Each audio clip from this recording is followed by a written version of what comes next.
Não, mas então, Su, eu também acho que essa questão aí toda é de. A gente realmente tá num beco, um mato sem cachorro mesmo, porque a tua conjuntura, você tem aí essa nova geração, que o pessoal chama de índico, que de cristal, que o nosso amigo também, que eu falei com ele essa semana, ele me disse que na verdade não existe nada desses projetos, esses projetos já eram, né? Nunca existiram de verdade, e que o que existe são homo aliens, né?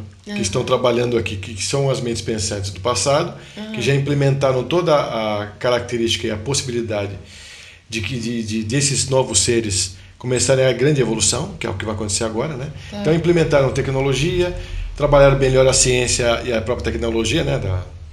Da informática, enfim, de quase tudo, para que esses novos seres desenvolvam agora a questão toda, né? E aí? Você fala, bom, então os Homo aliens é o que na verdade a gente vai realmente reconhecer daqui para frente como grandes gênios.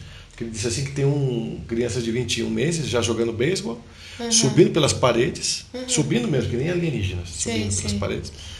E também com olhos azuis. Isso tudo vai ser conversado em fevereiro, pessoal. A gente está só dando uma pincelada aqui num tema que nós vamos discutir, que é muito interessante. Eu quero que vocês fiquem ligados. Eu não vou dizer com quem a gente vai conversar sobre isso. Vai ser bem interessante, vai ser legal. E nós vamos falar sobre a nova geração que está vindo aí. Pois é. E é muito, muito interessante. Agora com a sua a gente está divagando aqui alguns conceitos, porque realmente a gente está num beco sem saída. É tudo no boicote, né? Eu acho. Quando eu comecei a ter esses insights, eu me senti muito perdida. Eu comecei a ficar desanimada na época. Eu achei que eu estava depressiva. Não estava depressiva, eu estava pensando todas as possibilidades. E comecei a perceber que nós não tínhamos saída. Não temos muito para onde correr. Não temos para onde correr. Né? A gente não está adoecendo, a gente está sendo envenenado. Porque a gente é envenenado todo dia com o que a gente come. 5 quilos, né? 5 litros, 5 litros de agrotóxicos por pessoa. Por ano. Olha só, pessoal, o veneno que vocês tomam. Todo mundo toma. E, assim, por mais que você queira uma alimentação saudável, o que você tem? Você tem um governo que te rouba facilmente. Então, mentir aqui é muito fácil.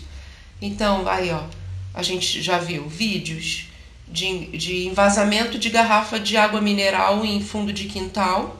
Exatamente. Eu fiz um áudio sobre isso, vou colocar lá na minha página do YouTube, lá no meu canal. Né? Sal rosa do Himalaia, que na verdade é sal grosso com anilina. Né? E eu já falei isso alguns anos atrás aqui no próprio Tocando Oculto, de que a gente tinha que começar a pensar se o que a gente está pagando, se vale o dinheiro do que a gente paga para essa... Se vale quanto pesa. Se vale quanto pesa. Né? Então, a gente está adoecendo todo dia. Comida modificada geneticamente de duas formas. Ou ela manipulada, o próprio gene dela, ou é colocado o gene de um outro ser nela. Então muda de nome, mas não muda o contexto. Só muda o nome. Ela é manipulada geneticamente.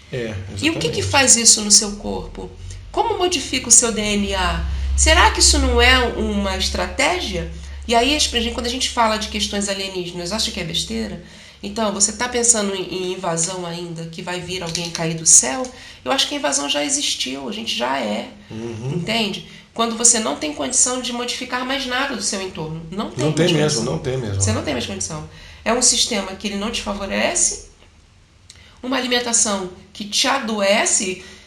O que você faz de produção de energia? Vou te dizer o que produz energia no seu corpo. O que você herdou dos seus pais já é uma coisa. Olha a genética. Se já foi manipulado, você já nasceu manipulado, né? Pois é. Raciocínio. O ar que você respira, olha onde a gente vive. A água que você bebe e a comida que você come. É daí que vem a sua fonte de energia. O seu corpo só funciona porque você tem essas coisas aliadas aqui. E aí você tem uma água de péssima qualidade.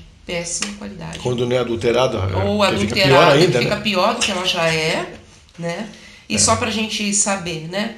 Você precisa de iodo no seu corpo. Você lembra da tireoide? Você precisa de iodo, tá? E a tireoide é a glândula que mais sofre por conta da falta de iodo. Sabe o que a gente usa todo dia que atrapalha a captação de iodo? Cloro na água clorada. O cloro, ele compete com o iodo. É um competidor natural. Então você toma água clorada todo dia. Se você compra água mineral, você usa a água da torneira para cozinhar, porque é ela que você vai botar para ferver seus alimentos. Pois é. Então, gente, a sua água, eu não estou falando de coliformes fecais, porque isso é absurdo. Existe uma quantidade permitida de asa de barata, pelo de roedor. Nossa, existe, é. Existe. Coliformes fecais.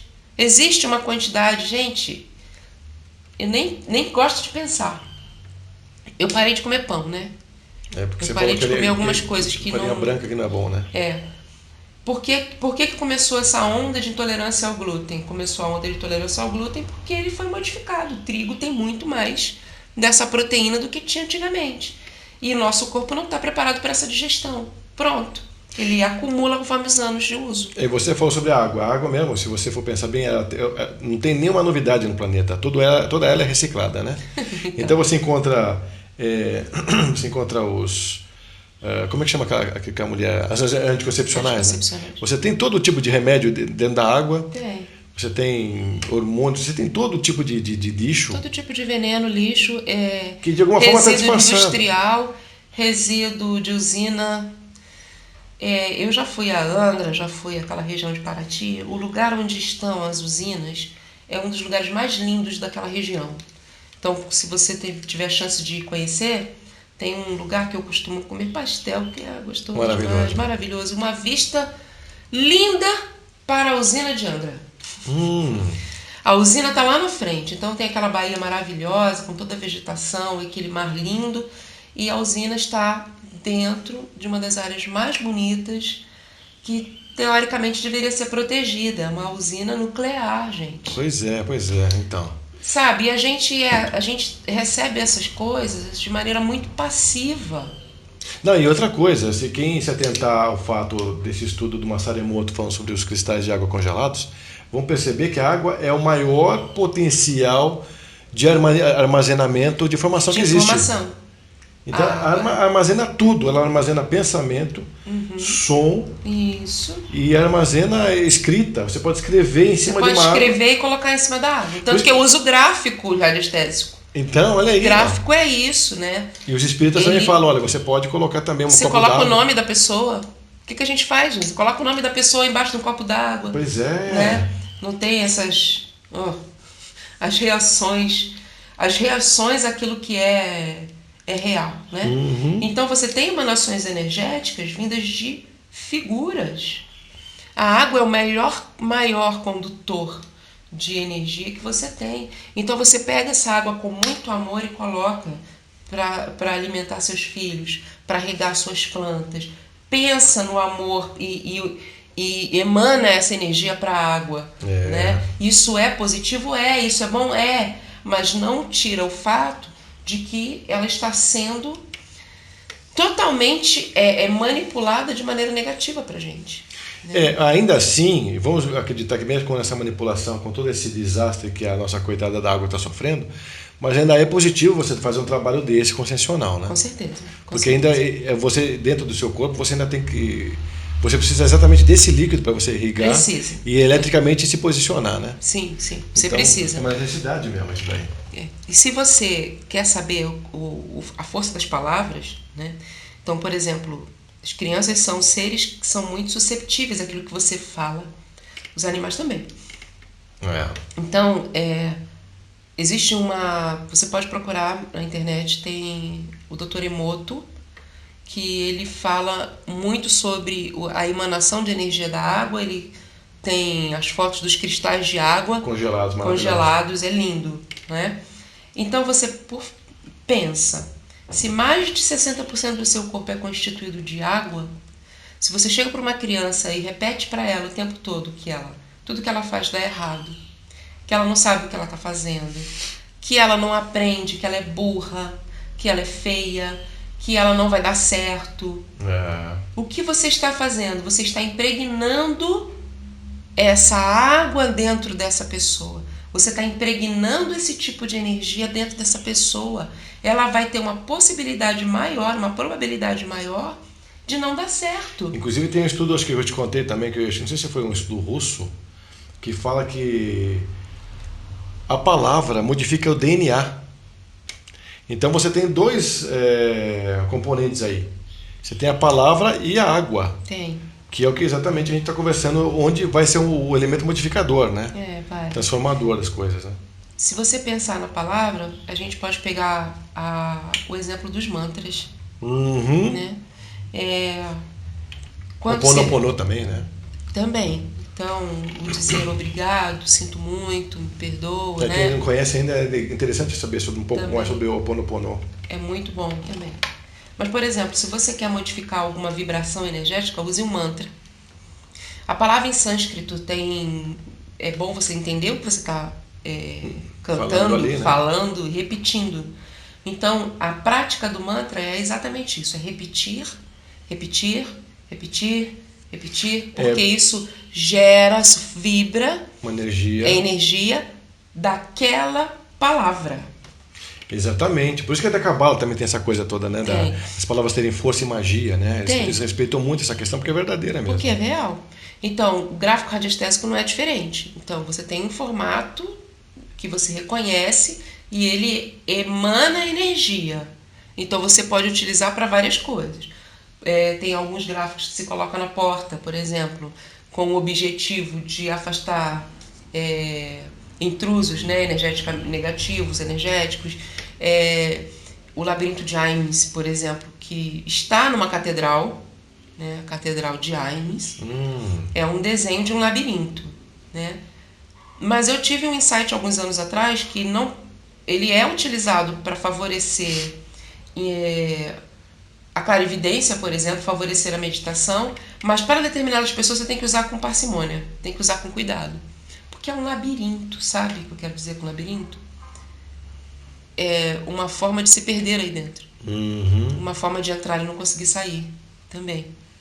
Então existem as questões que te favorecem e as questões que te desfavorecem. E se você tem essa existência que você tanto hoje tem que trabalhar para você estar sempre evoluindo, pensa no tempo que você está perdendo para fazer isso, né? Por que você vai perder tempo com uma coisa que não vai me trazer utilidade nenhuma, né? Uma questão de inteligência até. Mas a gente precisa por comportamentos entender, também, por padrões, né? E aí é que está a grande sacada do momento. Nem todo mundo consegue entender essa mensagem. Nem todo mundo consegue entender que está sendo levado. Recebi um vídeo muito interessante falando das questões atuais políticas do nosso Brasil. Muito bom. O rapaz, ele descreve com uma destreza fantástica essas questões políticas que deixam a gente triste, né? Deixam a gente muito chateado. E no final ele apresenta uma solução sem apresentar. Como assim? Ele fala o que pensa, diz que você precisa mudar sua forma de pensar e que nenhum político serve. E aí acabou a apresentação dele, um último pedaço, um último trecho do filme, que é um vídeo. Ele fala, alguém fala de um candidato específico, dá o nome de um candidato específico. Ou seja, é uma mensagem subliminar, porque todo mundo achou fantástico o que ele disse, mas no final ele já te joga... E tem muito disso na mídia, em todo lugar, muito né? Muito disso. Então, assim, como é que é o processo de manipulação que a gente está falando aqui? Você percebe que se você vai numa igreja, isso acontece com frequência, né? Ainda mais com a frequência do que as pessoas, inclusive, estudam PNL, estudam toda a parte de coach para fazer aquilo com maestria mesmo, né? Com certeza. Se você vai na questão da mídia, então mais ainda, porque a mídia também tem essa questão todo o tempo, né? E jamais você vai ouvir a mídia falando uma coisa como essa, sobre manipulação, sobre as possibilidades de você realmente conviver com alienígenas ao mesmo tempo. Tá? Você acha que a mídia vai perder tempo com isso? Não, até porque é muito melhor dizer que isso não existe. Ela faz parte do sistema, inclusive, que nos aprisiona, né? Então é difícil mesmo. Então é muito melhor eu dizer para você que isso não existe. Da mesma forma que você vai entrar numa igreja, então, numa igreja vão falar de Deus e diabo. Né? E alguns dizem o diabo não existe, e outros dizem Deus também não existe. Então a gente tem que começar a pensar que bactéria também não existe, porque eu não vejo. Pois é. Vírus e bactéria não existe para mim, porque eu não vejo. Só que um vírus te derruba, O vírus mata. Pode matar você. Você pode ser o maior gigante de todos. Não preciso falar nada. Olha o HIV aí, né, gente? Dizem assim, diz que o homem inventou Deus para inventá-lo depois. Para inventá-lo depois. Não é? É. Então, não deixa de ser uma certa verdade, porque na verdade o Deus que está aí é muito mais humano do que a grande massa pensante, que a gente não pode nem conceituar. Porque na medida que você conceitua, você dá fim ao ser. Né? Exatamente. Ele é muito maior que isso. Então é impossível você definir Deus. Mas dizer que Deus é acima de todas as coisas e não existe o lado oposto dele não existe, muito pelo contrário. Tem que ter. No mundo de polaridade, um só existe se o outro existir. Exatamente, cara. E eles não são desnecessários, eles são necessários, eles são complementares. Né? Então essa é a visão crítica que a gente precisa ter. Não dá para abrir mão dessa visão crítica. Não dá. Não dá para fazer de conta que a nossa vida é só isso. Comer, beber, fazer filho e dormir. Né? Ou transar e dormir. E acabou a sua vida. A gente está fazendo o papel de uma bactéria, né? Porque a bactéria, o que ela faz? Ela se alimenta para depois se reproduz para depois continuar se alimentando para se reproduzir. O ser humano não tem muita diferença disso atualmente, porque é uma coisa muito... Mas eu ainda acho que a bactéria está tendo mais utilidade, porque a bactéria ela se alimenta e se reproduz e ela tem uma utilidade. E ela então, promove essa... Ela promove algumas coisas de saúde no seu corpo, por exemplo. Você tem uma relação grande com bactérias, né? Com célula bactéria. Muitas. Sem elas você não faz muita coisa no corpo. Então ela acaba tendo um sentido de viver. Então, pior ainda para o ser humano, né? Então, ela nasceu e ela tem um sentido de existir ali. Então qual é o teu sentido? O ser humano nem isso mais faz, né? Então, assim, eu acho que é uma questão da gente pensar, qual é o meu sentido? Eu tenho um sentido de estar aqui. Exatamente. Né? Quando mais nova, em que eu comecei a pensar que minha vida estava dando errado porque eu não estava onde eu queria, não tinha o dinheiro que queria, não estava o casamento que eu queria, não tinha nada que eu queria, eu tive que começar a entender que a vida não era isso. A vida não era eu conseguir coisas. Talvez o sentido de eu estar viva seja exatamente esse que eu estou fazendo aqui agora. Falando sobre isso abertamente. Sim, sabe? Pode ser. Tendo coragem de colocar num site, por exemplo, como é o meu, práticas polêmicas que nenhum médico quer colocar. Você tá fazendo isso? Coloquei isso, né? Vocês vão ter a oportunidade de ler. Né? Eu coloco toda a informação que eu puder e eu reúno a maior quantidade de informações no mesmo espaço para que você leia e se aproprie se você entender que é bom para você. Eu não estou indicando, tome tantos comprimidos, não estou indicando o tratamento. Eu estou demonstrando que existe. Você me disse uma vez também, que eu falei assim, Su, fala sobre isso no programa que vai ser muito interessante. Você lembra que tema que era? Era de saúde também.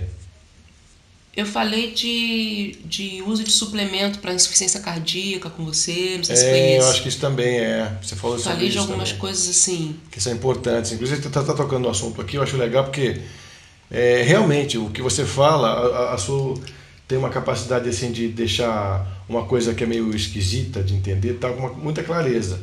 E com uma possibilidade de visão sobre uma nova realidade muito grande também. Então você muda assim, a forma que as pessoas de repente estão habituadas a ver aquilo e com consciência, porque você tem estudo sobre a coisa, você também fala com propriedade. Então, isso que eu acho legal. Você tem muito conteúdo bacana e uma delas você falou sobre isso, né? Essa insuficiência cardíaca que você diz, né? Eu até, quando eu aprendi sobre isso, eu até pensei, se eu tivesse aprendido alguns anos atrás, uns 15 anos atrás, meu pai estaria vivo ainda, porque ele sofria de insuficiência cardíaca. Quando eu era adolescente, eu percebia que os meus pais tinham um adoecimento que não melhorava nunca. A quantidade de medicação só aumentava. Olha, a minha crítica vem, de tempos, né? Vem de muito tempo. Então minha mãe tinha uma caixa que cada vez estava maior, de remédios, que ela tomava todo dia. E meu pai outra caixinha de remédios que tomava todo dia. Meu pai tinha insuficiência cardíaca, pressão alterada, colesterol tranquilo, triglicerídeos tranquilo, até baixo. Minha mãe tinha diabetes, hipertensa e colesterol lá em cima. Diferença de alimentação dos dois. Meu pai comia muita gordura. Minha mãe comia nada de gordura. E aí, eu peguei um dia, minha mãe começou a ter tosse. E era uma tosse que não se acalmava. e era um cansaço, era um desânimo, minha mãe foi ficando mal. Minha mãe envelheceu mais rápido do que meu pai. E ela morreu muito pior do que o meu pai. Nossa. Né? Eu peguei as bulas do remédio da minha mãe e fui ler. Sempre fui muito, muito ligada à área da saúde, sempre gostei, sempre li. Uhum. E aí eu coloquei no papel o que a droga fazia, qual era o efeito colateral dela. E aí eu descobri que uma droga provocava um adoecimento, melhorava uma questão, provocava outra. Aí ele dava outra para esse adoecimento. Nunca acabava esse ciclo. Que provocava outro. Dava outra, provocava outro. Dava outra, provocava outro, dava outro, provocava o primeiro. Putz. Eu coloquei no papel, eu juro pra você, eu peguei todos os remédios e coloquei no papel. Um que levava isso, que levava aquilo, que levava aquilo, que levava aquilo, e voltava ao primeiro. A minha mãe tinha um ciclo de manutenção da doença. Nossa, cara. E eu percebi que remédios eram esses? Os remédios distribuídos pelo SUS. Por que os remédios distribuídos pelo SUS não funcionam? Não, é porque remédio serve para remediar. É remediar mesmo. Ele não serve para curar. É. E como ele é feito de pedaços de plantas, por exemplo, a maioria sintético, né? Ele vai ser, pega um pedaço, uma parte da proteína, da substância dessa planta, manipula no laboratório, forma um comprimido, forma uma solução e te dá para você tomar. Tira da planta o antídoto que ela tem. Só te dá o princípio ativo daquilo que você quer tratar. Mas o antídoto que a própria planta tem, ele é retirado. O que acontece? Produz outra doença. Né? Entende? Então, olha, essa minha crítica começou, eu era adolescente, eu escrevi isso. Eu deixei isso escrito. Interessante, Um ciclo de manutenção de doença. E até hoje é exatamente a mesma coisa. Então, hoje eu sou enfermeira e hoje eu trabalho em CAPS, mas o período que eu estive no posto de saúde, existe um programa para diabético, um programa para hipertenso, um programa para tuberculose, existe programa. Nos programas estão estabelecidos quais medicações para quê. Já está pronto. Porque a gente entende que é melhor eu pegar você rápido. Se eu vou marcar uma consulta daqui a 5 meses, eu consigo sentar com você, dentro daquilo que você apresenta de sintoma, já tem um programa, eu consigo já te ajudar e agenda a consulta. E você não fica sem ajuda. Isso é bom. Só que, infelizmente, ele não é eficaz. Por quê? Que é o problema. Né? Porque o remédio remedia. O que é que trata? Comida, água, ar. Coisa simples. Aquilo que eu falei sobre os o elementos. local de produção. E aí, mas sua comida está envenenada, sua água está suja, seu ar é poluído. Então você precisa suplementar. Aí é que está o grande lance. Quando a gente fala em suplemento, o médico olha assim e manda fazer uns exames e diz assim: você não está anêmico, você não tem infecção, você não tem nada. Então fazem uns testes muito básicos, eu não estou dizendo que eles estão errados, mas eu acho que a gente pode melhorar, entende? Sim, então sim. O que eu comecei a entender? Eu ia ao médico, tô com dor, eu tenho uma dor no quadril desde os 12 anos e ninguém nunca percebeu o que era. Desde os 12 anos tinha uma dor no quadril, você fica assim, mas que merda é essa? Aí não é nada, não acontece nada, não tem nada. Mas aí você tem um sangue que está no limite do mínimo, um hormônio no limite, quase chegando ao mínimo, mas está tudo bem, não tem nada errado. Né? Então eu comecei a estudar por conta própria e comecei a produzir os meus próprios suplementos. Então eu lia tudo relacionado àquele mineral, principalmente minerais, né? Aqueles suplementos, e comecei a entender o que eu fazia, o que necessitava. Como é que eu tirava a dúvida? Porque quando eu lia, eu precisava de tudo. Falei, nossa, eu tenho esse sintoma, eu tenho esse, eu tenho aquele, eu preciso de tudo. Hoje, se alguém te consultar, você também pode fazer isso, né? Eu faço isso. Você faz isso, eu né? faço isso. Então. Então eu vejo o que ela apresenta, quais suplementos são possíveis para não remediar, mas tratar aquela questão. E aí, se tenho dúvida, eu uso a radiestesia. Né? Que nada mais é que uma leitura energética. Mas também você faz um tratamento, você também faz uma consulta pro pulso, né? Faço. Você faz vários tipos de Faço várias formas para analisar. Então, vou analisar o que a pessoa diz, vou analisar comportamento, vou analisar o pulso, vou analisar a língua, vou falar sobre o que ela come, o que ela bebe, como é o trabalho, e sentar com ela para ver as possibilidades que ela tem para melhorar o entorno dela. Então, você já me viu fazer isso. Então, o que você come? O que você bebe? Exatamente. Você já me viu tirar refrigerante. Então, a partir de hoje você vai beber água. Exatamente. Né? Eu tiro refrigerante, você vai beber água. E a pessoa relata melhor.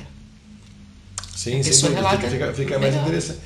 A gente vai dar uma pequena pausa agora aqui com a Sueli, mas a gente está de volta para a gente falar sobre os adolescentes, sobre essa questão muito polêmica, muito difícil de se lidar, e ela recebe no CAPS uma quantidade muito grande de adolescentes querendo se suicidar.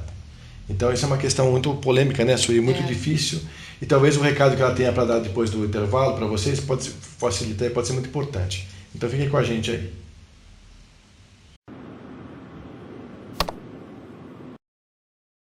Bom, amigo internauta, então novamente eu aqui, Fred João, com vocês no programa Tocando o Oculto, trazendo nossa querida Sueli Souza.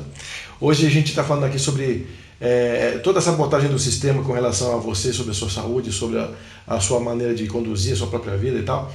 E a gente, nesse meio tempo, a gente acabou interagindo com muitos aspectos da nossa vida cotidiana. Sim. E agora uma coisa interessante que a Su também vivencia no CAPS, que eu acho importante vocês também notarem a importância que isso tem na vida do dia a dia, com relação à quantidade de crianças que chegam lá para você, problemáticas, e adolescentes querendo suicídio, fazendo isso, né? É uma coisa que me chamou muita atenção de um tempo para cá, o público que a gente atende, que basicamente são questões emocionais graves, mas me chama muita atenção a grande quantidade de adolescentes com ideação suicida, e alguns já após internação por conta de tentativas de suicídio, né?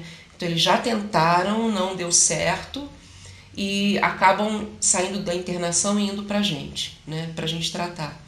E eu estava conversando, né? A gente estava conversando sobre o porquê, com tantas possibilidades. Agora, outra coisa da crítica, né? Olha que loucura estamos inseridos, né? Com tantas possibilidades que temos nesse momento da nossa existência, o que faz um adolescente desejar tanto não existir? E às vezes me passa a impressão de que é um discurso solto, como vou me matar, como vou à padaria. Porque não tem noção mesmo do que está fazendo, do que está falando. Não tem mesmo essa noção, né? Há uma grande dificuldade de se relacionar hoje. A gente está tendo uma dificuldade muito grande de encontrar os pais que consigam entender o seu papel, né? O seu papel de educadores, o seu papel de base, o seu papel de amor, tolerância. Aí seria a parte conceitual do que é a família, né? Do que é a estrutura, qual que é a função de um pai e de uma mãe, né? Mas às vezes não necessariamente sendo homem e mulher, mas como a pessoa, a figura, sim, a figura que está cuidando de uma criança ou de adolescente nesse momento. Então, por exemplo, eu vou falar isso também se a criança estiver em situação de abrigamento, né, estiver recolhida num lar, né, existem cuidadores nesse lar. Esses cuidadores estão no lugar de pais e mães. Então, cara. Entende? Então essas pessoas, elas precisam entender o papel delas nesse momento para com essa criança. Não é só de mandar ela ir tomar banho, é de orientar, de entender que ela, nesse momento de birra, precisa de um suporte. Se ela está triste, precisa que seja acolhida, precisa de colo, precisa de puxão de orelha. Puxão de orelha não é físico, é de chamar atenção, de atenção àquilo que ela aprende na escola, dos colegas que ela leva ou não, ou de que ela tem contato lá fora, né? Explicar situações de drogadição, de contato sexual, de desenvolvimento físico, de possibilidades dentro de, não só de busca de profissão, mas de possibilidades que ela tem. Você só precisa aprender a ler e escrever? Então, é interessante que você falou sobre sexualidade, porque parece também que já teve um estudo, não me lembro se também é americano, se é russo, não lembro agora, mas falando que futuramente não se vão ter mais essas relações que a gente costuma fazer de papai e mamãe. Então, assim, o sexo também, a tendência dele é terminar. E engraçado que parece que todo mundo vai se tornar meio assexuado mesmo. Né? É interessante. Mas você não acha, agora pensando um pouquinho nisso, você não acha que a gente está caminhando para isso Pois é, nas então. redes sociais? Eu também acho. Porque olha como é seguro para mim estar na minha casa falando com você através de um veículo virtual. Você não me conhece, você não entra em contato comigo pessoalmente. Se eu quero conhecer uma pessoa, eu conheço através de um site de relacionamento. E aí mesmo, só te fazer um parênteses, mesmo no site de relacionamento, muitos reclamam, até pra mim, Fred, você sabe que eu já convidei pra sair, eles não saem. Não saem. Eles não saem. Não saem.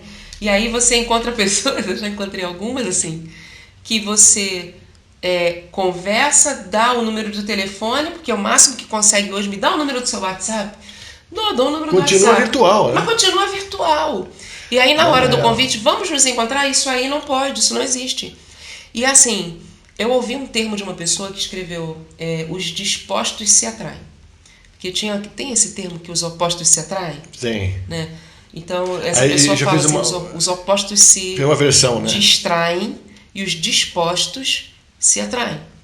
Né? Então você está disposto. Está disposto, então se atrai. Então você se atrai. É né? verdade, faz sentido. Mas nem essa pessoa que escreveu isso estava realmente disposta a um encontro pessoal. Olha aí. Né? Então, na verdade, as pessoas estão muito assim, e é novo, essa pessoa não é uma pessoa de 20 anos.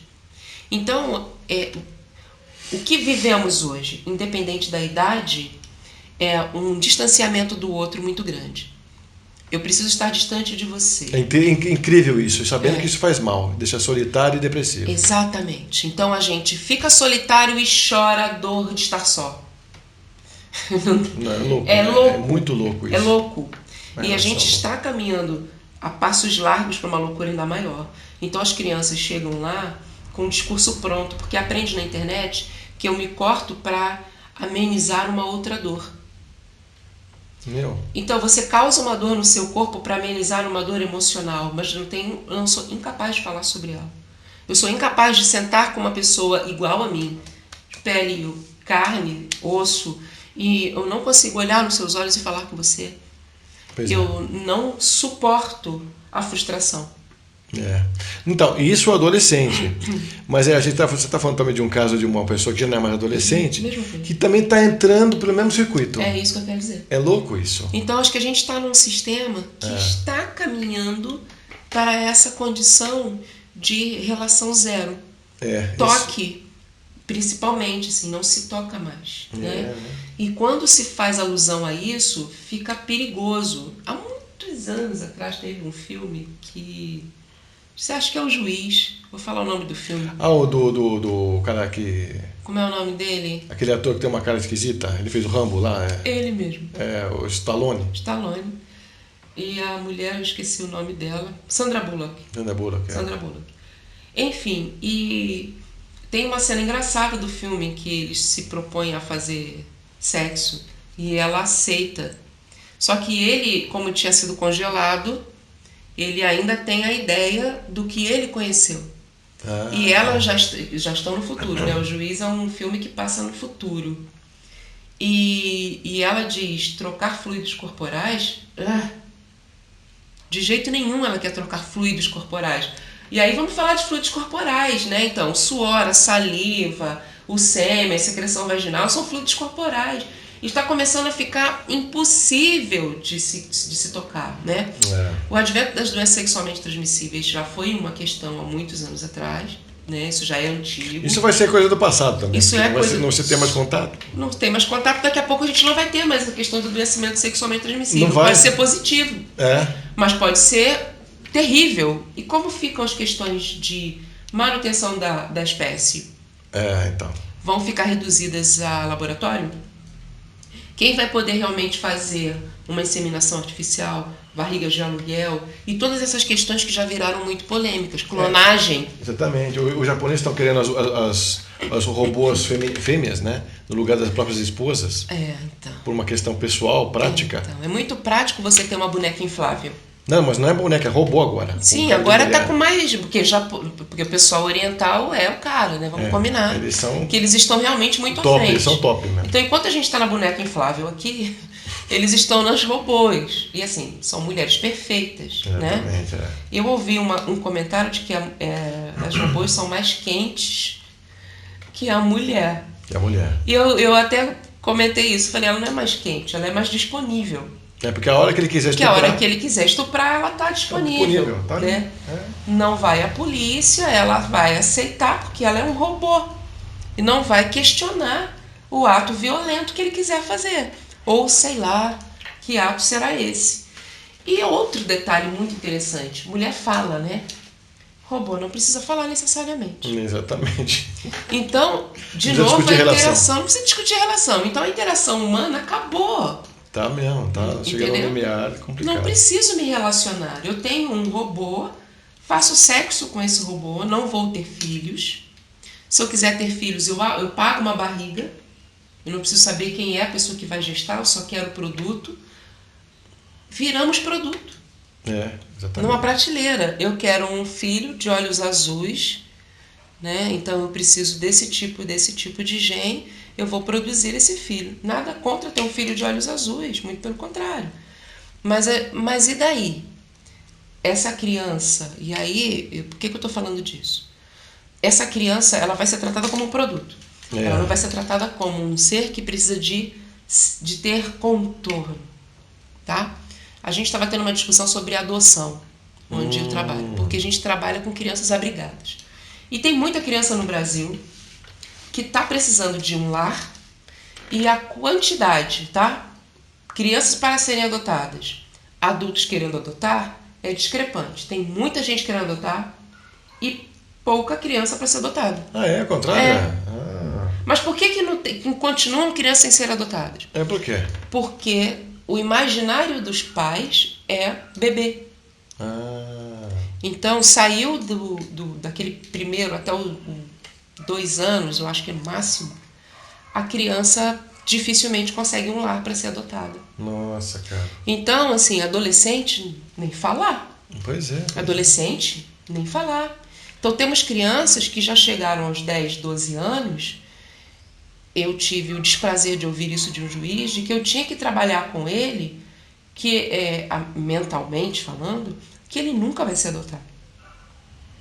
Que ele precisa entender que ele nunca vai ser adotado. Esse menino realmente não vai ser mais. Caramba. Porque agora ele já está bem mais velho. Né? Já tem muitos anos essa fala que eu ouvi. E a gente trabalhou assim, muitas questões, inclusive as potencialidades desse menino. Né?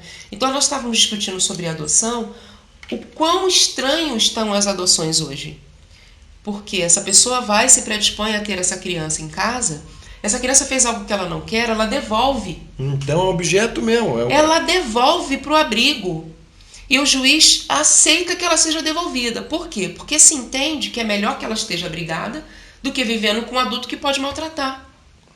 Mas aí eu fico me perguntando, não foi feita uma pesquisa anterior para esses pais adotarem? Então, entende como estamos caminhando? Como esse mundo está caminhando? Esses pais que se predispuseram a adotar, no primeiro obstáculo com relação a essa criança, ele já diz que não quero mais. Então, mas aí você está dando um exemplo, que é reflexo também do adolescente hoje, quanto à tolerância de situações, né? Isso, baixa tolerância ao estresse.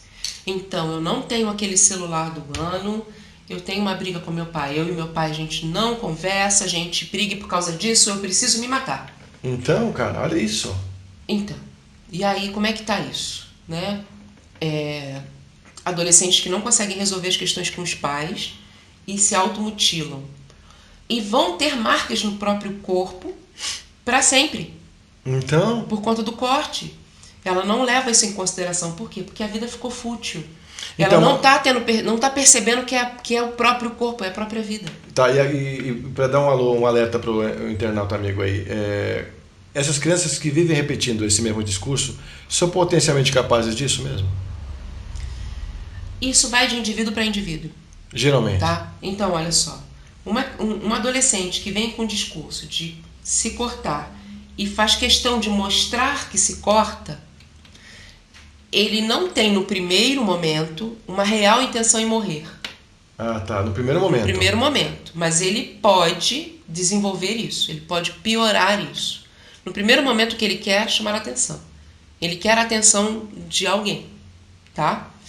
E alguns vão provocando situações cada vez mais dramáticas, ou cada vez mais perigosas, a ponto de tomar veneno, a ponto de cortar uma artéria importante e até que um dia erra a mão. Por isso que quando a gente pega a automutilação, a gente leva em consideração que é grave. Porque ele pode querer chamar a atenção agora, chamar a atenção não é tão grave assim. Porém, ele pode errar a mão, isso é grave.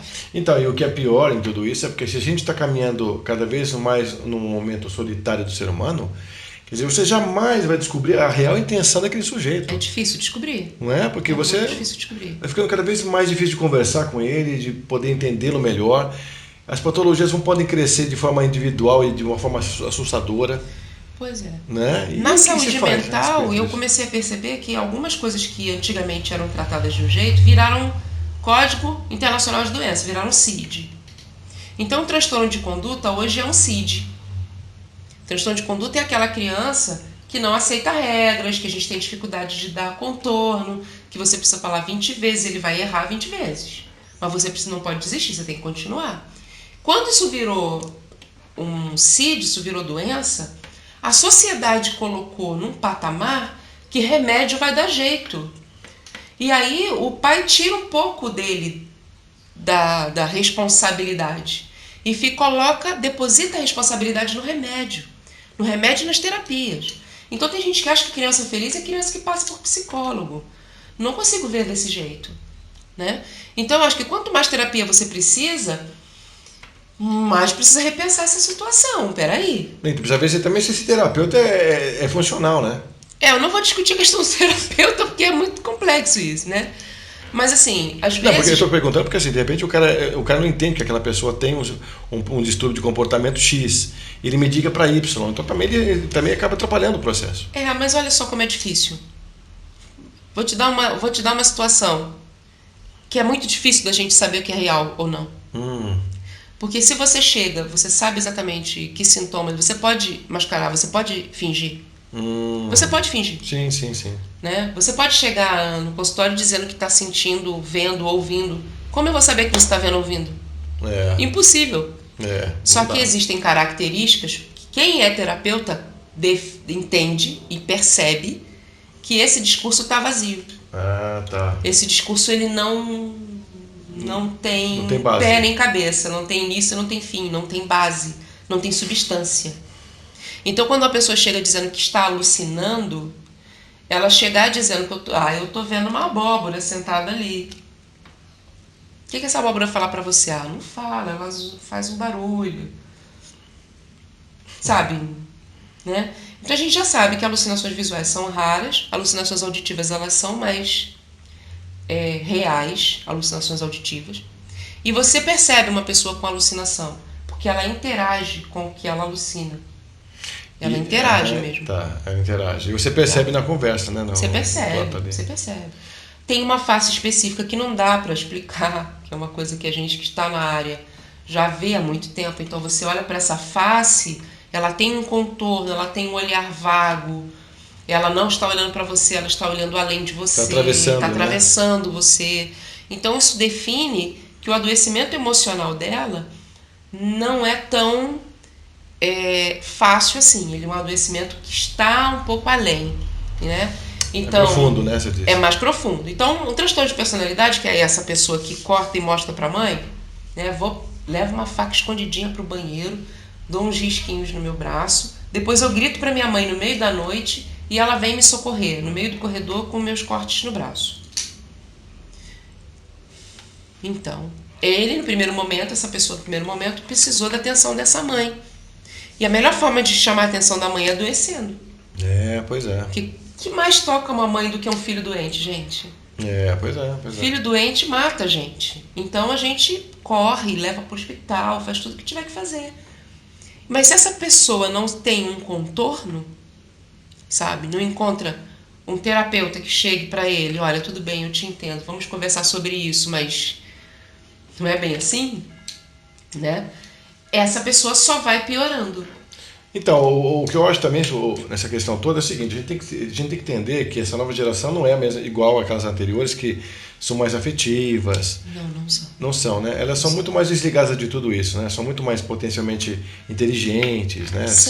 são capazes de muito mais do que a gente imagina. E a realidade realmente de quem os criou para eles que estão se criando é absurda, né? É um abismo grande, né? E eles não têm eco em relação a cuidar e ver os resultados disso. Porque antigamente você tinha, a geração se cuidava uma da outra, né? Vai cuidando, vai crescendo normal, blá. Hoje não, hoje você vê que o abismo cresce cada vez mais, né? E na limitação do contato se torna cada vez mais agressivo o negócio, porque você não tem ideia para onde vai chegar isso. Né? Não dá para prever. Não tem previsão. Não dá para prever. Uma coisa é certa, por exemplo, eu já vi mães falando, o filho está numa atitude de comportamento que é difícil de aceitar, e a mãe, o pai, ou seja, o criador, a pessoa que está criando, diz: deixa ele. Deixa ele é um termo, deixa a criança quieta aí, não fala nada, deixa para lá. Para mim significa o seguinte: vai se criar sozinho. Ao invés de chegar, tentar entender o que está acontecendo com essa criança e dar contorno para ela. Não posso fazer isso por você agora, você precisa aprender a esperar, não precisa chorar, vamos fazer outra coisa juntos. Isso é uma coisa possível de ser feita. Só que hoje em dia, o que é mais fácil? A criança gritou: toma o celular, porque distrai. Ah, já nasce sabendo mexer no celular. Nossa, que legal a criança índigo aí. O que tira a responsabilidade de si mesmo? Como mãe, como pai, como cuidador. Entende? Da responsabilidade que fazíamos antigamente com a TV. Larga a criança na sala vendo TV. Que passasse. A criança ia estar sentada o dia inteiro vendo aquilo ali. O celular não é diferente hoje. Não, jogos e hoje eu conheço adolescentes que estão trancados nos seus quartos. Não saem. Eles desenvolveram uma doença mesmo emocional. Não sai de casa. Então ele não vai para a escola, ele não vai conhecer pessoas, ele não vai conseguir trabalhar, ele não vai conseguir se sustentar, ele não vai formar família, não vai se relacionar afetivamente com ninguém. É menos um na sociedade e não vai somar no contexto da existência, porque ele vai ser um garoto neutro ali, né? Não vai. E aí, outras questões políticas envolvidas com isso? Tem. Então, tem muita gente vivendo de benefício, pouca gente produzindo. O que você acha que vai virar isso daqui a algum tempo? Pois é. Entende? Não estou a favor de reforma nenhuma, né? Mas é uma coisa para se pensar. Tem muita gente, está nascendo muita gente com potencial de adoecimento. Isso ninguém São pessoas, fala, ninguém fala nisso. São pessoas que nunca vão produzir, porque o entorno não favorece. Então, isso tudo a gente conversou aqui porque é interessante a gente perceber que ou a gente acorda para o que está aí, a gente tenta fazer a nossa parte, né, Su? Ou a gente vai ser mais uma vítima desse próprio sistema, né? Então, a coisa é grave. Bom, amigos, então fiquei aqui com a nossa querida Sueli Souza, trazendo mais um contexto aqui, falando sobre esse tema que é bem pertinente, bem contemporâneo, muito importante, inclusive. E a gente só tem a agradecer, então, a você, mais uma vez, Sueli, por estar presente aqui, levando um pouco mais de conhecimento para o nosso amigo internauta. Obrigado por você estar vindo mais uma vez. Muito obrigado por estar aqui. Obrigado você, imagina. E eu vou deixar, então, com você agora essa finalização, deixando seus contatos, o que você faz, quem te acha e aonde. Em primeiro lugar, você clica aí e se inscreve no programa Tocando Oculto. Isso aí, boa dica. Se inscreve no meu canal também, Holística Terapias Energéticas. Clica no sininho, porque todas as notificações você vai receber. Dá o seu curtir, compartilha esse vídeo. Exatamente. Eu sou terapeuta holística. Você me encontra nas redes sociais, né? Aqui no programa Tocando Oculto. Eu tenho um site que vou estar disponível aqui para vocês. E você me encontra, você pode fazer contato comigo pelo WhatsApp. DDD 11 98815 5658. Por e-mail sueli.mtc@gmail.com ou holística.mtc@gmail.com. Meu site www.acupunturharmonica.com.br. Nome legal esse aí, hein? Bacana. E quais são as atividades que você exerce aí na sua profissão? Bastante atividades. Vamos lá. Sou enfermeira, eu exerço práticas integrativas no CAPS infantil, porque eu sou responsável técnica no CAPS infantil, na cidade de Mauá, em São Paulo.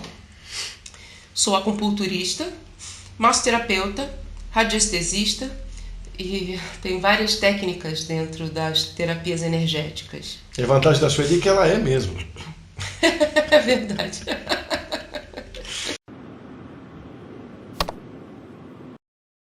Bom, Su, então tá. E agora as pessoas que querem saber mais o que você faz, Tá. quais são as suas atividades? Faço bastante coisas, Fred. Então, olha, eu sou enfermeira, tenho uma graduação em enfermagem, sou especialista em ciência, arte e cultura na saúde pela Fundação Oswaldo Cruz, que é uma formação, inclusive, que me preparou bastante para trabalhar com saúde mental.